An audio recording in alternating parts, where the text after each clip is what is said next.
আমরা দুটি ভাই শিবের গাজন গাই। আমরা আজকে বেরিয়েছি, আজকে রবিবার, আজকে আমরা বেরিয়েছি যাব ফুলিয়া। নদিয়া জেলার প্রথম হ্যাঁ, পণ্ডিত প্রথম পণ্ডিত কি নাম? সোজা। হ্যাঁ, কৃত্তিবাস ওঝার জন্মস্থান দেখতে। আর জন্মস্থান দেখতে যাব। আর ওইখানটায় আছে আপনার ওই জবন হরিদাস, যে হরিদাস তার ওইখানে মঠ ছিল, ওইখানেই অনেক বছর ওইখানে কাটিয়েছে ফুলিয়াতে, সেইগুলো দেখতে যাব। এই পিছনে যেটা দেখা যাচ্ছে এটা হলো NH-34, আগে ছিল, এখন NH-12। আমরা যাচ্ছি, আমাদের যাত্রাপথ কেমন হয় আর আমাদের ওইখানে গিয়ে আমরা কি কি দেখবো সবকিছুই আমরা শেয়ার করবো। আর আমাদের আপনারা অভিজ্ঞতা, আমাদের সঙ্গে থাকবেন। আমাদের অভিজ্ঞতা আমরা জানাবো। চলুন তাহলে যাওয়া যাক। কৃষ্ণনগর দিকে যেতে বা শান্তিপুরের দিকে যেতে এই যে মোড়টি আমরা দেখতে পাচ্ছি বাঁদিকে বাঁহাতে, এই রাস্তাটা ধরেই সামনে আমরা যাব। আমরা কৃত্তিবাস ওঝার যে বিদ্যালয়, সেটা 1.2 কিলোমিটার, অর্থাৎ 1 কিলোমিটারের সামান্য বেশি দূরে। আমরা এই গলিটা ধরে চলে যাচ্ছি।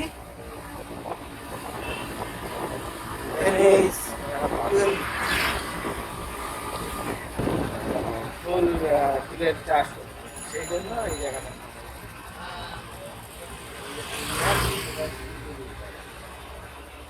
আমরা চলে এসেছি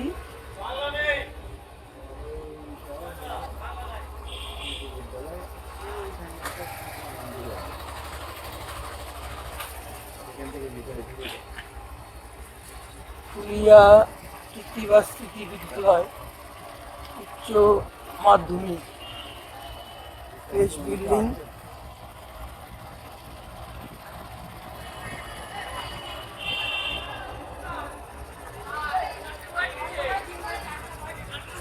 চল্লিশ খ্রিস্টাব্দে রয়েছে। অনেক পুরনো। আর এখানে আপনার 100 বছরের বেশি ধরে এখানে কিছু জন্মোৎসব পালন করা হয়। মাঘ মাসের শেষ রবিবার, মানে কৃত্তিবাসের জন্ম। হ্যাঁ, আর এই যে মানে আর একটা আছে না, হরিদাসের।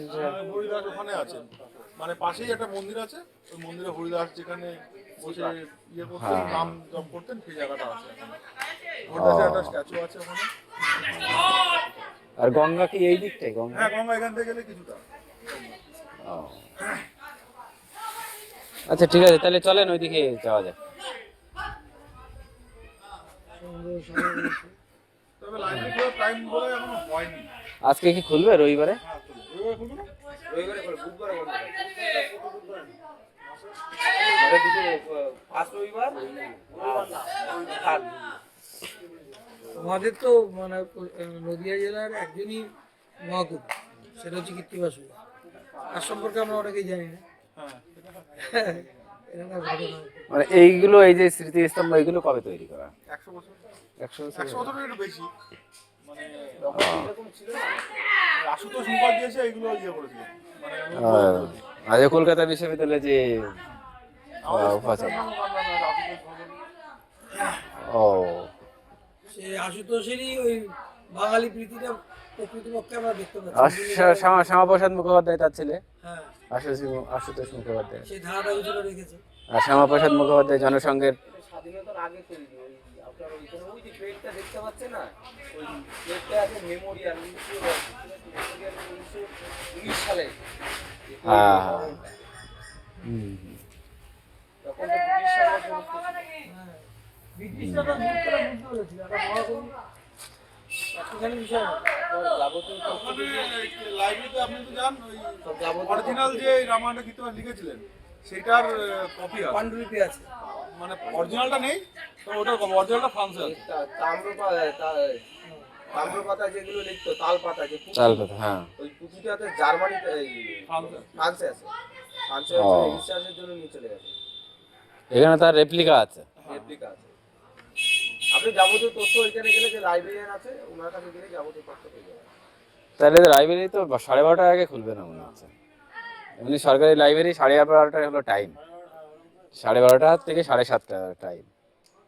তারপরে যেখানে পড়ুয়া না থাকে সেখানে আরো তাহলে আমরা একটু গঙ্গাধার থেকে ঘুরে এসে টাইমটা দেরি করে তারপরে যাই, গঙ্গাধার থেকে ওখানে একটা ঘুরে এসে। মন্দির আছে, ওখানে গিয়ে বুঝবেন। তাহলে ওইখানেই চলুন। তার দ্বিজোত্তম আদিকবি বাংলার ভাষা রামায়ণকার কৃত্তিবাস লোভিলা জনম সুরভিত সুকবিত্বে ফুলিয়ার পূর্ণতীর্থে হে প্রতীক সম্ভ্রবে প্রণাম। এইটা হলো স্মৃতিস্তম্ভ কৃত্তিবাস ওঝার। আর এই বটগাছের নিচেই বসে উনি রামায়ণ লিখেছিলেন। আর এইখানে তার একটা মূর্তি করা আছে, আর এখানে কৃত্তিবাসের একটা কুয়ো করা আছে। যাই হোক, আমাদের আজকে এইটা ফুলিয়াতে এগুলো দেখলাম। আচ্ছা, এই কৃত্তিবাস ওঝা, ওঝা টাইটেল কেন হয়েছে বলুন তো? আমার তো জানা নেই। ওঝা হচ্ছে এদের মানে পূর্বপুরুষ উপাধ্যায় ছিল। উপাধ্যায় মানে হলো যারা সংস্কৃত পড়াতো, উপাধ্যায়। তাই উপাধ্যায়টা ওই লোকের মুখে অপভ্রংশ হতে হতে ওঝা হয়ে গেছে। এই মানে উনি এর সম্বন্ধে কৃত্তিবাস ওঝার সম্পর্কে উনি নিজেই যেটুকু বলেছেন ওই রামায়ণ লেখার সময়, সেটাই যা আমরা, তাছাড়া আর অন্য কোনো সোর্স নেই যে ওনার সম্পর্কে জানা। সেই জন্য ওইখানেই লেখা আছে যে আদিত্যবার শ্রী পঞ্চমী তিথি পূর্ণ মাঘ মাস তথা জন্ম লইলাম কৃত্তিবাস, এইরকম শ্লোক আছে, শ্লোক রয়েছে। হ্যাঁ। তা ওই মানে শ্রী পঞ্চমীর দিন, যেদিন সরস্বতী পুজো হয়, সেদিন রবিবার ছিল, সেই তিথিতে কৃত্তিবাস, এদের অনেকগুলো ভাই বোন ছিল, 10টা ভাই বোন ছিল। কৃত্তিবাস কিন্তু মানে ছোটোবেলা থেকেই খুব মেধাবী ছিল। তো গেছিল এতে উত্তরবঙ্গে শিক্ষা গ্রহণ করে যখন ফিরে আসে, তখন গৌড়েশ্বরের কাছে গেছিল। তখন গৌড়ের রাজা ছিল গণেশ রাজা, মানে লক্ষণ সেনের পরে আমাদের বাংলায় তো সুলতান রাজত্ব শুরু হয় মুসলিম, তার মধ্যে একটাই হিন্দু রাজা হয়েছিল, তার নাম গণেশ।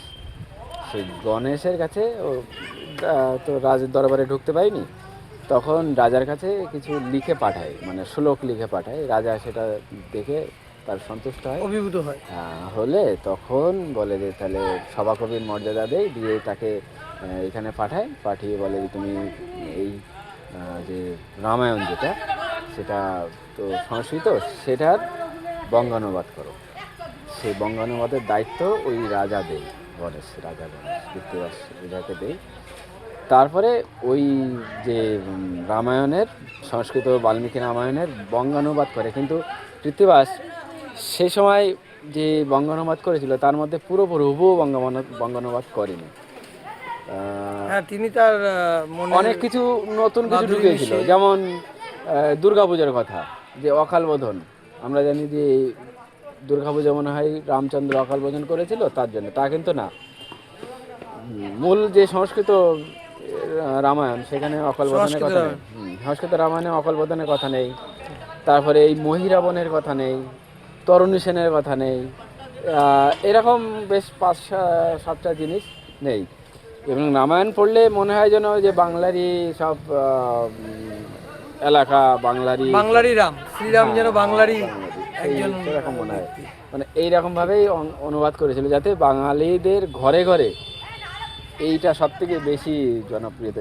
এছাড়াও কিন্তু রামায়ণ অন্যরাও লিখেছিল, কিন্তু সেই রামায়ণ অতটাও জনপ্রিয়তা পায়নি যেটা কৃত্তিবাসের রামায়ণে জনপ্রিয়তা পেয়েছে।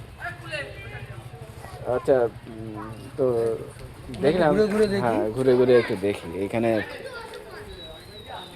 বাঁধানো পুকুর রয়েছে, পুকুরটা এখনো জ্যান্ত, জল আছে উপরে, জল আছে।